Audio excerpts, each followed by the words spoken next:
আসসালামু আলাইকুম। ধর্ষণ বেড়েই চলেছে দিনের পর দিন, কিন্তু কোনো বিচার নেই।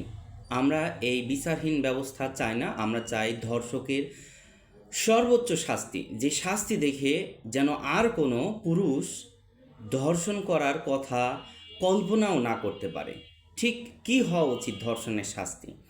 ধর্ষণের শাস্তি যদি হত্যা বা ফাঁসি বা অন্য কোনো কিছু দেওয়া হয়, আমার মনে হয় কম হয়ে যাবে।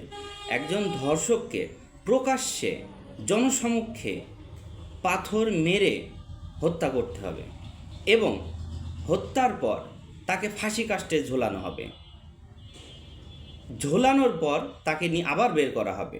বের করে চার রাস্তার মোড় যেখানে আছে, যেখানে জনসমাগম বেশি, ঠিক সেইখানে তাকে টাঙিয়ে রাখতে হবে এবং তার গায়ে লেখা থাকবে স্পষ্ট, রেপিস্ট বা ধর্ষক।